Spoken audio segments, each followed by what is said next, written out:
మీ business ఏదైనా మీ ఊర్లో promotion చేయాలంటే అది సుమన్ టీవీతోనే సాధ్యం. ఇప్పుడే సంప్రదించండి.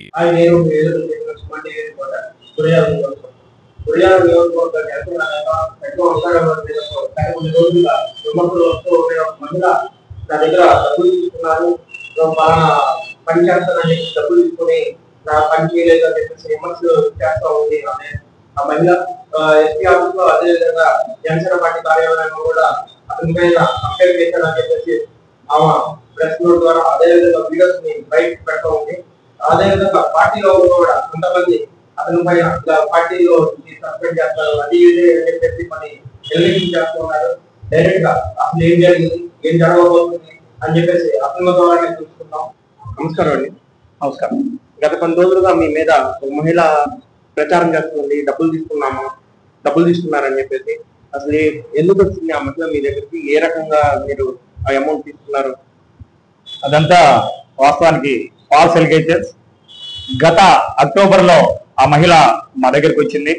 అది కూడా గురజాలకు చెందిన గురజాల టౌన్ టీడీపీ ప్రెసిడెంట్ అయినటువంటి అడపా శ్రీనివాసరావు గారి ద్వారా మా దగ్గరికి వచ్చింది.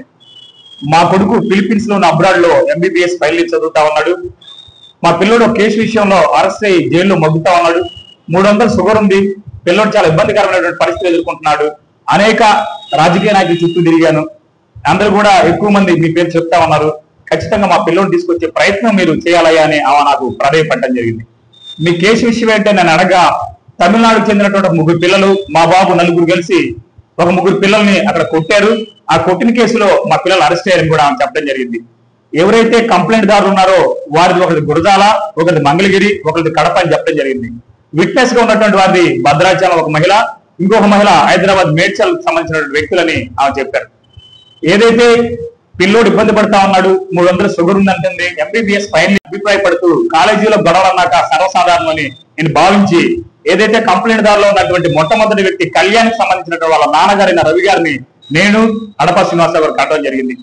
వారు ఎంతో ఆవేదనతో వారి పిల్లలు కొట్టినట్టు వీడియో చూపించి మీ పిల్లలైతే ఈ విధంగా చేస్తారా అని కూడా వారు మమ్మల్ని క్వశ్చన్ చేయడం జరిగింది. పిల్లల తల్లిదండ్రులు ఆవేశంతో ఉన్నారని గ్రహించి ఒక 2-3 రోజుల అనంతరం కూడా మళ్ళీ వాళ్ళ దగ్గరికి వెళ్ళి రిక్వెస్ట్ చేయడం జరిగింది. ఏదైతే పిల్లల తల్లిదండ్రులు అందరూ ఒప్పుకుంటే నేను ఓకే అని చెప్పేసి గురజాల సంబంధించినట్టు రవి గారు అనగానే ఆ కార్యక్రమంలో భాగంగా మేము పాల్వంచ భద్రాచలం వెళ్ళడం జరిగింది, హైదరాబాద్ వెళ్ళడం జరిగింది. అదే మాదిరిగా కడప, మంగళగిరి అన్ని కూడా వాళ్ళ ఫ్యామిలీ తల్లిదండ్రులని మేము కలవటానికి అనేక పర్యాయాలు కూడా వెళ్ళడం జరిగింది. దానికి సంబంధించి మొట్టమొదటిసారిగా ఒక వారం రోజులు 2 కార్లు వేసుకుని పిడిగుల సంబంధించినటువంటి 2 టీడీపీ నేతలు మేమందరం కూడా ఆ కార్యక్రమంలో పాల్గొనడం జరిగింది. అందులో భాగంగా ఆమె ఎక్స్పెండిచర్ నిమిత్తం కారు కిరాయిలు అప్పుడు పొట్టడం జరిగింది. నవంబర్ 13వ తారీఖున తమిళనాడుకు చెందినటువంటి ఒక 3 పిల్లల తల్లిదండ్రులు వారందరూ కూడా మా దగ్గరికి వచ్చి మీ ఆలోచన విధానం చాలా బాగుంది, తల్లిదండ్రులు 1కి 2 తడవలు 3 తడవలు రిక్వెస్ట్ చేద్దాం, వారి మనసు కరిగేలా మనం అందరం ప్రయత్నం చేద్దాం, తద్వారా వారి పిల్లలకు ఫోన్ చేసి కేసులు విత్డ్రా చేసుకుంటారని వారు కూడా మన తమిళనాడులో కోరడం జరిగింది. అందులో భాగంగానే నవంబర్ 14వ తారీఖు 3 లక్షలు, నవంబర్ 15వ తారీఖు 2 లక్షలు తమిళనాడుకు చెందినటువంటి వ్యక్తులే మా అకౌంట్ కి ట్రాన్స్ఫర్ చేయడం జరిగింది ఎక్స్పెండిచర్ నిమిత్తం. తద్వారా నవంబర్ నుంచి కూడా జనవరి వరకు సుమారు 3 నెలల పాటు ఏదైతే నేను చెప్పినటువంటి ఈ కంప్లైంట్ దారులు ఉన్నారో వారి తల్లిదండ్రుల చుట్టూ కూడా 3 నెలల పాటు తిరగడం జరిగింది. ఫైనల్ గా బాధితుల్ని, కంప్లైంట్ దారుల్ని అందరినీ కూడా ఒకే వేది మీద తీసుకొచ్చి మాట్లాడించడం జరిగింది. అందులో భాగంగా అమౌంట్ వారు డిమాండ్ చేయడం జరిగింది. అంత అమౌంట్ మీరు ఇచ్చుకోలేక మేము ఫిలిప్పీన్స్ వెళ్ళి బెయిల్ మీద బయటకు తెచ్చుకుంటాం ఏదో రకంగానే వారు ఇక్కడ నుంచి కూడా తమిళనాడు వెళ్ళిపోవడం జరిగింది. నవంబర్ 14, 15 కొట్టినటువంటి ఏదైతే 5 లక్షలు ఉన్నాయో ఈ 3 నెలల్లో మాతో ట్రావెల్ చేసినందుకు గాను ఆ ఎక్స్పెండిచర్స్, కారు కిరాయిలు, రూమ్ రెంట్స్ వగేరా వీటన్నిటికి సంబంధించి ఎక్కువైనా తక్కువైనా అర్థం చేసుకుని సహృదయంతో మీరు వదిలేయండి. 3 నెలల పాటు మాతో తిరిగి ట్రావెల్ చేశారు, ఫ్యామిలీని కాదనుకొని మీ మేలు మర్చిపోలేమని కూడా ఆ రోజు మాకు చెప్పి అందరూ కూడా ఎవరు పనికి వాళ్ళు వెళ్ళడం జరిగింది. ఆ రోజు నుంచి ఈ రోజు వరకు కూడా కనీసం ఎవరైతే ఇప్పుడు నా మీద ఆరోపణలు చేసిందో దుర్కి చెందినటువంటి మహిళ ఒక ఫోన్ కాల్ కానీ ఒక మెసేజ్ కానీ సడన్ గా ఈ రోజు మొన్న జరిగినటువంటి 9వ తారీఖు సోమవారం స్పందనకి ఎందుకు వెళ్ళిందని నాకు ఆశ్చర్యం వేసింది. నేను ఎంక్వైరీ చేయగా ఏదైతే కారంపూడికి మండలం పేట సన్నిగిరికి చెందినటువంటి ఒక వీఆర్ఓపై ఒక 4 రోజుల పేటగా కూడా పార్టీ ఆదేశానుసారం అతను ప్రభుత్వ భూములు సుమారు 70 నుంచి 80 ఎకరాలు అతని స్వాధీనంలో ఉన్నాయి. ప్రభుత్వ భూములను పట్టా భూములుగా మార్చుకొని వారి పేరు మీద, వారి నాన్నగారి పేరు మీదుగా, వారి కుటుంబ సభ్యులు, వారి చెల్లి బావ పేరు మీదుగా కూడా నమోదు చేయించుకున్నారని కానంపూడికి చెందినటువంటి అనేక మంది ప్రజలు మా నోటీస్ తీసుకురావడం జరిగింది. అందులో భాగంగా ప్రభుత్వ భూమితో పాటు పట్టా భూములు కూడా దౌర్జన్యంగా లాక్కున్నారని బాధితులు ఎంతో మంది నా తలుపు తట్టడం జరిగింది. నేను వారి యొక్క ఆవేదనను విని చలించిపోయి ఈ విషయాన్ని పార్టీ ఆఫీస్ నోటీస్ చేయడం జరిగింది. పార్టీ ఆఫీస్ ఆదేశానుసారం నేను నా దగ్గర ఉన్నటువంటి ఎంటైర్ ఎవిడెన్స్ ని నేను కలెక్టర్ గారికి సబ్మిట్ చేయడం జరిగింది 6వ తారీఖు 5వ నెల. అదే రోజు సాయంత్రం దీని మీద ఎంక్వైరీ చేస్తూ ఆర్డీఓ గారిని ఎంక్వైరీ ఆఫీసర్ గా కలెక్టర్ గారు నియమించడం జరిగింది. ఎంక్వైరీలో ప్రభుత్వ భూములు ముటేషన్ చేయించుకున్నాడు అని చెప్పేసి రిపోర్ట్ ఇవ్వడం జరిగింది. ఆ రిపోర్ట్ ని బేస్ చేసుకొని ఈ నెల 6వ తారీఖు అతను సస్పెండ్ చేస్తూ ఇంకా ఎంక్వైరీ పూర్తి కావడం వల్ల మండల హెడ్ క్వార్టర్ వదిలి వెళ్ళడానికి వీల్లేదని కూడా ఆదేశాలు జారీ చేశారు కలెక్టర్ కార్యాలయం. కేవలం ఉద్దేశపూర్వకంగా నాపై కక్ష పెంచుకొని ఆ విఆర్ఓ పల్సెట్టి వెంకటేశ్వర్లు విఆర్ఓని సస్పెండ్ చేయించాను, అదే మాదిరిగా అంకారావును కూడా పార్టీ నుండి సస్పెండ్ చేయించాలి అనే ఒకే ఒక ఆలోచన అతని మైండ్ లోకి వచ్చి అతను ఏ విధంగా సస్పెండ్ చేయాలనే ఒక వ్యవహారాన్ని అతను ఒక రాత్రి అంతా ఆలోచించి ఈ దుర్గికి చెందినటువంటి మహిళ ఏదైతే ఉందో నా మీద ఆరోపణలు చేసిన ప్రమిళతో అతను కాంటాక్ట్ అయ్యి 6వ తారీఖు నేను సస్పెండ్ చేస్తే 7వ తారీఖు, 8వ తారీఖు, 9వ తారీఖు 3 రోజులు కూడా సంబంధిత ఎవరైతే నా మీద ఆరోపణలు చేసిందో ఆ మహిళతో ఆయన కాల్ మాట్లాడటం కూడా జరిగింది. ఆ కాల్కు సంబంధించినటువంటి ఆ మహిళతో మాట్లాడినటువంటి కాల్ డీటెయిల్స్ కూడా నేను మీడియా ముఖంగా ముందుకు పరుస్తా ఉన్నాను. 3 రోజులు పక్కా ప్లానింగ్ తో వాళ్ళిద్దరు డిస్కస్ చేసుకొని 9వ తారీఖు స్పందన రోజు ఆమెను తీసుకెళ్లి నా మీద తప్పుడు ఆరోపణలు చేసేలా ఒక కంప్లైంట్ ఇప్పించి బయటకు వచ్చి ఈ కేసు విషయంలో నేను 46 లక్షలు బేరవాడినట్టుగా 2 సార్లు 7 లక్షలు కొట్టానని కూడా ఆ మహిళ వీడియో ఇవ్వడం జరిగింది. ఆ వీడియోని వారందరూ కలిసి సర్క్యులేట్ చేశారు. గత 4 రోజులుగా మా కూతురి మెచ్యూరి ఫంక్షన్ కారణం వల్ల నేను మీడియా ముందుకు రాలేకపోయాను. అదే రోజు సాయంత్రం ఇదంతా విఆర్ఓ చేస్తున్నటువంటి కుట్రలో భాగంగా నాకు అర్థమవుతా ఉంది. ఆధారాలతో నేను బయటపడతాను, ఖచ్చితంగా వారందరిపై పరువు నష్ట దావా వేస్తారని కూడా నేను అదే రోజు సాయంత్రం కౌంటర్ వీడియో కూడా నేను రిలీజ్ చేయడం జరిగింది. ఈ రోజున ఏదైతే 9వ తారీఖు స్పందనకు వెళ్ళడానికి ముందుగా 3 రోజులు మీరిద్దరు కాల్ మాట్లాడుతున్నారో ఆ ఎవిడెన్స్ నేను సబ్మిట్ చేస్తా ఉన్నాను. అదే మాదిరిగా ఎస్పీ ఆఫీస్ లో ఆమె ఏదైతే నా మీద కారు కేసుకు సంబంధించి మా పిల్లోడు అరెస్ట్ చేయడం చెప్పిందో అదంతా కూడా ఫేక్ గా నేను చెప్తా ఉన్నాను. వాళ్ళ బాబు అరెస్ట్ అయినటువంటి ఏదైతే కేసు ఉందో కిడ్నాప్ అండ్ మనీ లాండరింగ్ అని కూడా నేను ఎఫ్ఐఆర్ కాపీని కూడా మీడియా ముందు చూపిస్తా ఉన్నాను.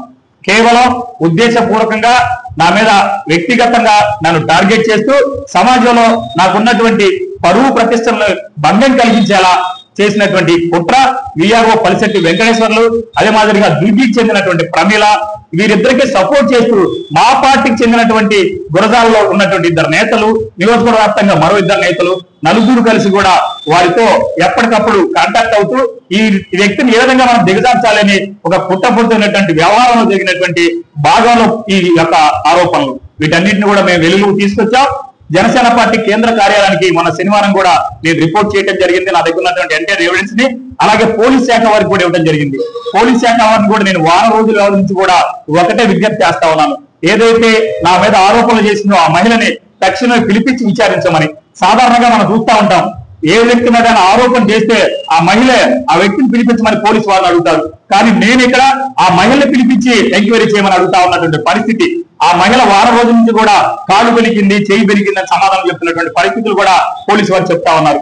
పోలీసు వారికి మరొకసారి నేను విజ్ఞప్తి చేస్తా ఉన్నాను, ఆ మహిళను పిలిచి ఆ దగ్గర ఉన్నటువంటి సమాచారం ఏదైతే ఉందో ఇది వాటన్నిటిని కూడా ఎంక్వైరీ చేయాలని కూడా నేను కోరుతా ఉన్నాను. నా మీద ఆరోపణ చేసినటువంటి 7 లక్షలు 14 లక్షలు కొట్టానని ఆ మహిళ ఏదైతే చెప్పిందో దానికి సంబంధించి 5 లక్షల రూపాయలు మా వైఫ్ అయినటువంటి కటికం పావని వెంకటరామకి బ్యాంకు ద్వారా ట్రాన్స్ఫర్ చేసేవాళ్ళు కూడా ఆ ఒక 2 స్క్రీన్ షాట్లు కూడా సర్క్యులేట్ చేయడం కూడా సోషల్ మీడియా మాధ్యమాల్లో మనం చూసాం.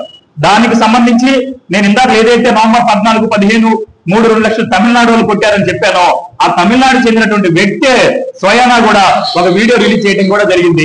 ఈ 5 లక్షల రూపాయలకు సంబంధించి నాకు ఎటువంటి సంబంధం లేదు. 3 నెలలు మాతో ట్రావెల్ చేయడం కోసం ఎక్స్పెండిచర్స్ వగేరా ఖర్చులకు మేము ఇచ్చినవి తప్పితే చాలా కష్టపడ్డాడు, మనకు చాలా ఫేవర్ గా నిలబడ్డాడని కూడా వాళ్ళు ఒక వీడియో రిలీజ్ చేయడం కూడా జరిగింది. ఇదంతా కూడా తప్పుడు ఆరోపణలు చేస్తూ సమాజంలో మాకున్నటువంటి కీర్తి ప్రతిష్టలని ఎట్టు పరిస్థితులు మట్టు పెట్టాలి. విఆర్ఓ సస్పెండ్ చేయించాడు, అంకారావును సస్పెండ్ చేయించాడు రా అనే కేవలం ఒక దుర్బుద్ధి కోసం చేసినటువంటి కుట్రలో భాగంగా నేను దీన్ని భావిస్తా ఉన్నాను. ఖచ్చితంగా 2-3 రోజుల్లో ఈ ఎవిడెన్స్ ని హైకోర్టు కూడా నేను సబ్మిట్ చేశాను. వీరందరి మీద ఈ విఆర్ఓ మీద ఈ ఎవరైతే నా మీద ఆరోపణ చేసిందో ఆ మహిళ మీద దీన్ని వెనకుండి నడిపించినటువంటి మా పార్టీ వ్యక్తుల మీద కూడా చట్ట ప్రకారం చర్యలు తీసుకోబోతా ఉన్నాను. క్రిమినల్ కేసులు పెడతాను. అదే మాదిరిగా పరువు నష్టానికి భంగం కలిగే విధంగా చేసినటువంటి వీరందరి మీద పరువు నష్ట దావా కూడా వేయబోతున్నాను కూడా ఈ సందర్భంగా తెలియజేస్తా ఉన్నాను. ఏదైతే విఆర్ఓ మీద అలిగేషన్స్ మీద అతను సస్పెండ్ అయ్యాడో అతను సంబంధించిన ప్రభుత్వ భూములన్నీ కూడా ప్రభుత్వమే స్వాధీనం చేసుకునే విధంగా కూడా ఒక రెడ్ పిటిషన్ ఇవ్వబోతా ఉన్నాను. ఎట్టి పరిస్థితుల్లో కూడా ఇటువంటి ఆరోపణలు మరెన్నో చేసినా ఎంతో మందిని తీసుకొచ్చి నా మీద బురద జల్లే ప్రయత్నం చేసినా ఈ కేసు విషయంలో వెనకాడే పరిస్థితి లేదని కూడా ఈ సందర్భంగా నేను తెలియజేస్తా ఉన్నాను. నమస్కారం. నేను తమిళనాడు నుంచి సూర్యనారాయణని అడ్వకేట్ మాట్లాడుతున్నాను. నాకు ఫిలిప్పైన్స్ కేసు తోటి గురుజాల అంకారావుని తమిళనాడు పేరెంట్స్ తోటి పరిచయం అయినారు. నేను అక్కడ ఒక నెల రోజులు స్టే చేసిన గురుజాలే. అప్పుడు నాకు సపోర్టుగా అంకారావు ఉన్నారు. వాళ్ళకి వాళ్ళ టీంకి ఈ కేసుతోటి సపోర్ట్ చేయడానికి గుంటూరు హైదరాబాద్ వెళ్ళేకి ఇంకా వేరే వేరే ఖర్చులకి నా అకౌంట్ నుంచి ఒక 3 లక్షలు ఒక 2 లక్షలు మొత్తం ఒక 5 లక్షలు పంపించిన. ఈ డబ్బులు తమిళనాడు పేరెంట్స్ నాకు సెండ్ చేసింది ఇక్కడ ఈ కేసు తోటి ఖర్చు చేయడానికి అట్లని చెప్పుకొని కోరుకొని ఈ డబ్బులు వేరే ఎవరికి సంబంధం లేదు. ఈ డబ్బులు తమిళనాడు పేరెంట్స్ కేసుల కోసమే నా దగ్గర ఇచ్చి నేను వాళ్ళకి ఇచ్చిన ఆయన ఒక 2-3 నెలలు ఈ పని కోసం తిరిగినాడని ఈ వీడియో మూలం మీకు చెప్పుకుంటాం. Thank you. మీరు ఆ బాధితులను తీసుకొని ఇక్కడ నియోజకవర్గానికి సంబంధించిన మీ వీర మహిళలు కానీ లేకపోతే బాధితులుగా ఇక్కడ నుంచి పార్టీ ఆఫీస్కి వెళ్ళారు. అక్కడ పవన్ కళ్యాణ్ గారి దగ్గరికి వెళ్ళాలి కలవాలి అని చెప్పేసి వెళ్ళారు. అది మీకు ఏ రకంగా అర్థమవుతున్నారు? ఏదైతే దాచేపల్లికి సంబంధించి ఒక 20 మంది మహిళలు వెళ్ళారో వారందరినీ కూడా మేము కూడా ఏంటమ్మా ప్రాబ్లం అసలు మీకు తెలుసా, మీరు ఏ విధంగా జనసేన పార్టీ కేంద్రానికి ఆమెతో పాటు వెళ్ళారు, ఆమె మన మీకు బంధువా లేకపోతే ఏంటి పరిస్థితి కూడా మేము వారిని కూడా అడగడం జరిగింది. ఏదైతే వారందరూ వెళ్ళారో ఆ 20 మంది సంబంధించినటువంటి వాళ్ళలో ఒక 5-6 పైచీలకి వాళ్ళతో మేము డిస్కస్ చేయగా వారందరూ కూడా లేదండి, సంవత్సర కాలం ప్రభుత్వం ఏర్పడినటువంటి సందర్భంగా పవన్ కళ్యాణ్ గారితో మీటింగ్ ఉంది, మిమ్మల్ని అందరినీ పవన్ కళ్యాణ్ గారికి కల్పిస్తామని చెప్పేసి మమ్మల్ని అందరినీ కూడా తుఫాన్లు పెట్టి 200 రూపాయలు కూలిచ్చి కొండ బిర్యానీ పెట్టి తీసుకెళ్లారు. అక్కడికి వెళ్ళిన తర్వాత ఈ పాంప్లెట్లు పట్టుకోమన్నారు, మేము పట్టుకున్నాం తప్పితే నిజంగా మాకు ఆ దుర్గికి సంబంధించిన మహిళ ఎవరో తెలియదని కూడా వాళ్ళు కూడా మాకు ఒక వీడియో కూడా ఇవ్వడం జరిగిందని కూడా మీడియా ముఖంగా కూడా ఆ వీడియో చూపిస్తా ఉన్నాం. అసలు వీళ్ళందరినీ ఖచ్చితంగా కోఆర్డినేట్ చేసినటువంటి వ్యక్తి వీఆర్ కొండ అని కూడా నేను గంటపదంగా చెప్తా ఉన్నాను.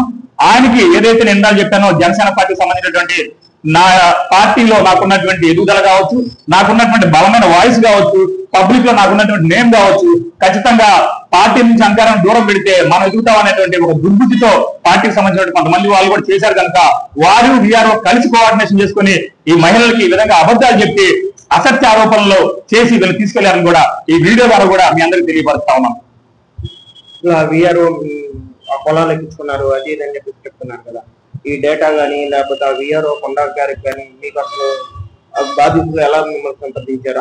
మీ నియోజకవర్గం వచ్చేసరికి గురజాల, వాళ్ళ నియోజకవర్గం వచ్చేసరికి మాచర్ల, అక్కడ నాయకులు స్పందిస్తారు కానీ మీ దగ్గరికి ఏ రకంగా వచ్చారు వాళ్ళు ఆ ప్రజలు కానీ బాధితులు?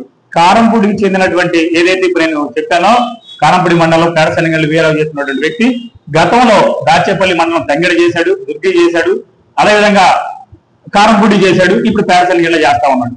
రెవెన్యూ డివిజనల్ గురజాల ఉండటం, ఆర్డీఓ గారు గురజాలలో ఉండటం వల్ల అక్కడ మాచెల్ల నియోజకవర్గానికి సంబంధించినటువంటి ఏదైతే మా జనసేన పార్టీ సమన్వయకర్త ఉన్నారో నేను చేసినటువంటి వీఆర్ఓ కొండ అతనికి బంధువు అవటం వల్ల అతని దగ్గరికి వెళ్ళినా ఉపయోగం ఉండదేమోనని భావించి రెవెన్యూ డివిజనల్ ఆర్డీఓ గారు గురజాలలో ఉంటారు కనుక అంకారావు గారితో మాట్లాడితే పాసిబిలిటీ 100% మనకు న్యాయం చేస్తారన్న ఉద్దేశంతో కారంపూడికి సంబంధించినటువంటి కొంతమంది బాధితులు మా ఇంటికి రావడం జరిగింది. వారికి సంబంధించినటువంటి ఎంటైర్ ఎవిడెన్స్ నేను ఏదైతే మీకు చూపించానో ఈ రికార్డెడ్ ఎవిడెన్స్ వాళ్ళు నాకు సబ్మిట్ చేశారు. 1-2 తడలు నేను దీన్ని క్షుణ్ణంగా పరిశీలించి ఖచ్చితంగా దీని మీద నేను చర్యలు తీసుకుంటానని నేను హామీ ఇచ్చి ఈ విషయాన్ని పార్టీ నోటీస్ చేసి పార్టీ ఆదేశాల ప్రకారమే తర్వాత నేను ఈ వీఆర్ఓ మీద చర్యలు తీసుకునే విధంగా నేను ఏర్పాటు చేయడం జరిగింది.